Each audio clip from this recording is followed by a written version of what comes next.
Est-il nécessaire pour que le khul soit valide qu'il y ait une compensation? C'est-à-dire qu'il y ait de l'argent. Autrement dit, la femme doit-elle obligatoirement rendre de l'argent à son mari? Ou bien le khul peut-il être valide sans aucune compensation et être comme un divorce ordinaire? Les savants ont divergé sur cette question en deux avis. Le premier avis.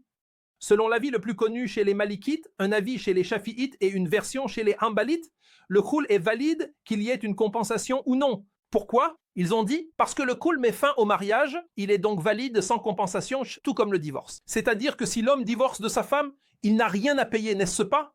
De même, si un khul a lieu, il est possible que la femme se sépare de son mari sans lui rendre d'argent, mais cela à condition que le mari soit d'accord.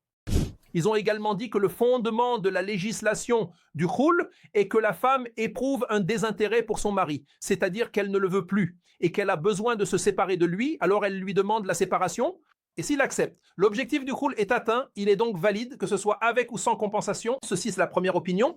La deuxième opinion, qui est la correcte, et c'est celle des Hanafites, des Shaféites, selon un avis, et des Hanbalites, selon la doctrine, dit qu'il est nécessaire, pour que le khul soit valide, qu'il y ait une compensation. Le khul n'est donc valable qu'avec une compensation. Car le prophète, paix et bénédiction sur lui, a dit à la femme de Thabit ibn Qais, lorsqu'elle a voulu obtenir le khul, il lui a demandé: vas-tu lui rendre son jardin, qui était ta dot?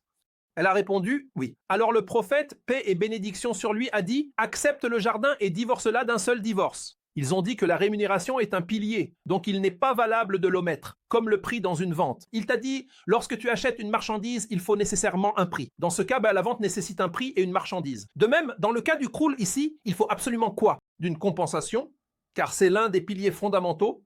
Donc s'il procède au khul sans compensation, il n'y a ni khul ni divorce.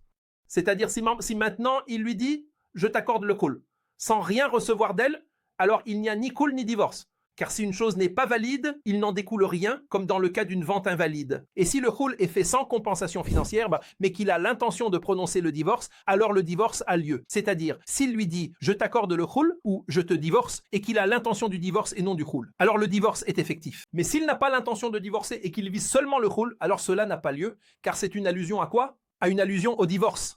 Et ils ont dit que le khul n'est pas valide simplement par l'ajout d'une compensation financière. Par exemple, si la femme lui dit « prends 1000 $ et accorde-moi le khul », le simple fait qu'elle lui ait donné l'argent ne rend pas le khul valide. Il faut que le mari prononce une formule, car il s'agit d'un acte sur l'épouse en échange d'une compensation. Cela n'est pas valide sans déclaration verbale, comme pour le mariage et le divorce. Le mariage n'est pas valide si seul le mahar est donné. Il doit dire « je t'épouse » ou une formule équivalente. Pour le divorce, il doit dire « je te divorce ». De même, pour le khul, il faut qu'il dise « je t'accorde le khul ».